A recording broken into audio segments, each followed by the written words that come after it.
Assalamu alaikum and welcome back, sisters. You're watching Women's AM with myself, Asana, and joining us on the panel today we have Sister Ayan, Sister Nusrat, and our special guest today is Sister Nadia Constance. Alhamdulillah, we had a great discussion, but it's now time for our final segment this morning where we'll be discussing how do you encourage your children to read Salah. It's such a hard question, isn't it, sisters? I mean, what do you do? How do you encourage them? Sister Nadia, let's come to you first. For me, my children, they love imitating what we do. So I've bought them a tiny little prayer mat. My daughter has hundreds of those pull-on little hijabs, and really it's just asking them, are you going to come and pray? Or get my son to do the adhan, and I don't know why, but he thinks if you put your fingers in your ears, that's doing. But just let him do that, you know, because you're encouraging them to pray with you. Really interesting. I mean, Sister Ayan, you actually suggested this, and I'm sure you've got some great ideas to share with us. I did, yeah, because I've been having a bit of a problem trying to get him to pray, my son, that is. Yeah.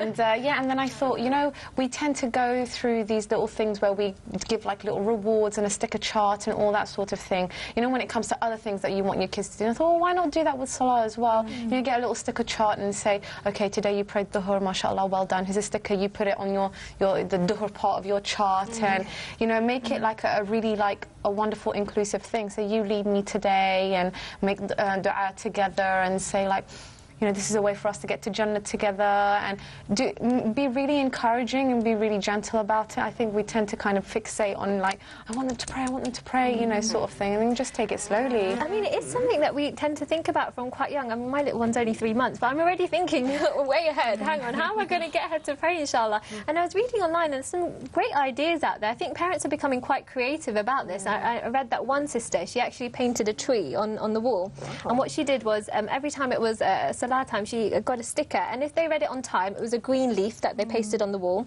If they kind of read it a little bit late, then it was a kind of an orangey colour leaf, and if, you know, the child missed the Salah, then it was a brown leaf. And it's kind of differentiating between all the different, not just praying, but also how do we pray, and are we praying it on time? Are we kind of, you know, I think that's important as well. I thought that was a really lovely idea there. Sister Nusrat, what's your thoughts? I think it's a very good way to encourage children. I mean, particularly when I converted to Islam, I converted quite young actually.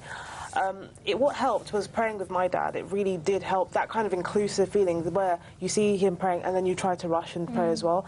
And what also helped me was there was this puppet called Adam, and it was from the Islamic Circle of North America. It's like Adam Prays. So I used to just pop in the videotape and even the stages of how to do wudu, how to pray.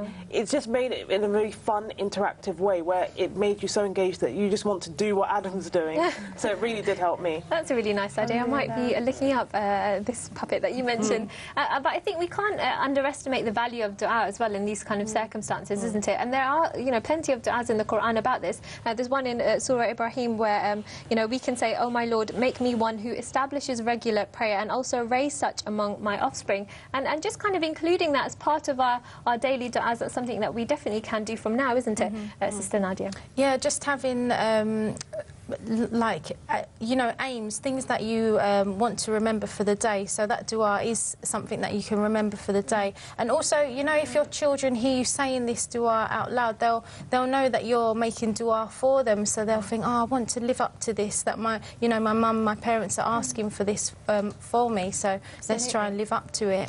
There was another really lovely idea that I read online, and it was one sister who said that she actually kind of packaged it as a gift. So she initially gifted her child with, okay, let's pray, you know, Dhuhr Salah together, and after that then it was Asr, and then it was Maghrib, and then eventually, you know, the two prayers at the end, she kind of gifted that to them as well. So it kind of felt like it was something really special, and she said that really encouraged them because they felt like they were a part of something really special and they couldn't wait to receive the next gift. I think that's a really interesting way to look at it, isn't it? Yeah, I think it's really nice. I think making them feel as though this is part of growing up as well, because kids are always trying to be grown up more than they are. I know my son's always telling me, like, oh, Mum, I'm not a baby, I can do this and I can do that. Sometimes I have to step back and say, yeah, actually, you're right, you're not a baby.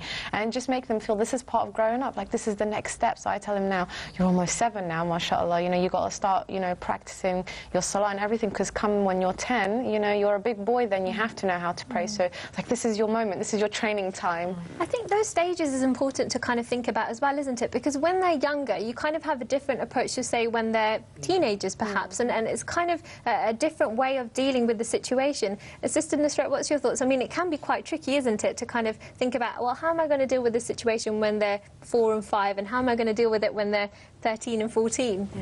I think in terms of getting your children to pray, I know generally, yes, it's easier. It can be easier when they're young because you can give those kind of incentives as well. But there is the issue of what happens when they do reach adolescence and they're still not praying. I don't think a sticker chart's going to do it then. No, a sticker chart may not do it, and you know, being put on the naughty step may not do it either. But I think what would help is just sometimes telling your children about the purpose of life, that everything we do is for Allah, and because children, and even generally us as Muslims, we generally have that zeal to impress Allah and to do everything that we can to please Him. Always taking it back and reminding your child of the purpose of life that you have. That's really something very important, because when a child has that embedded in them, they'll do whatever they can to make Allah happy. I think it's really nice also to think about the fact that when we pray salah at regular intervals during the day, we stop what we're doing and we go and pray. And I think, you know, sometimes we have the habit of just rushing our salah. And I think what's really nice is to actually pray all of the sunnah and all of the nafil salah with your children as well, so they can appreciate that you're taking a portion of your day and you're really dedicating that time to talking with Allah subhanahu wa ta'ala. And I think that's a nice way to look at it. Whereas if we kind of just say, okay, well, you know, let me quickly go and pray, it doesn't really establish the importance of salah. It's because, I think partly why that is because generally, I know living in a fast-paced society, sometimes we do compartmentalise Islam and we tend to look at it as something that's ritualistic. But the key to actually helping remove that mindset is to look at it as an act of not only just worship, but just a way of oneness, having that kind of spiritual connection to Allah as well. The fact that you've taken time out of your day, this is your time with Allah, that kind of privilege that we have to always communicate with Allah 5 times a day, and it's once we communicate that to children, it tends to translate even to adults as well. So just remembering the specialness of it. I think you're absolutely right. Sometimes, you know, we're so kind of engrossed in trying to teach our children, we sometimes forget the importance of it ourselves. So it is about kind of reflecting on our own khushu' in our salah and kind of trying to improve our connection with Allah subhanahu wa ta'ala. Well, what's your thoughts, Sister Nadia? It's just that moment of reminding yourself actually that you're in front of your Lord, like, you know, he can see what you're doing, so, you know, present yourself. Even what I tell my kids, put on some attar, you know, put on your best hijab, nala, to my daughter, you know, so make sure that you're presenting yourself in a good way as well. Let me just write that down. I'll probably be using that tip a couple of years down the line. Alhamdulillah, great discussion there. Well, unfortunately, we've come to the end of today's show, but fear not, we are back tomorrow with more discussion, news and much more. So make sure you tune in tomorrow at 11 AM to discuss the very important topic of women and the arts. Before we go, here's another quick reminder of this week's competition.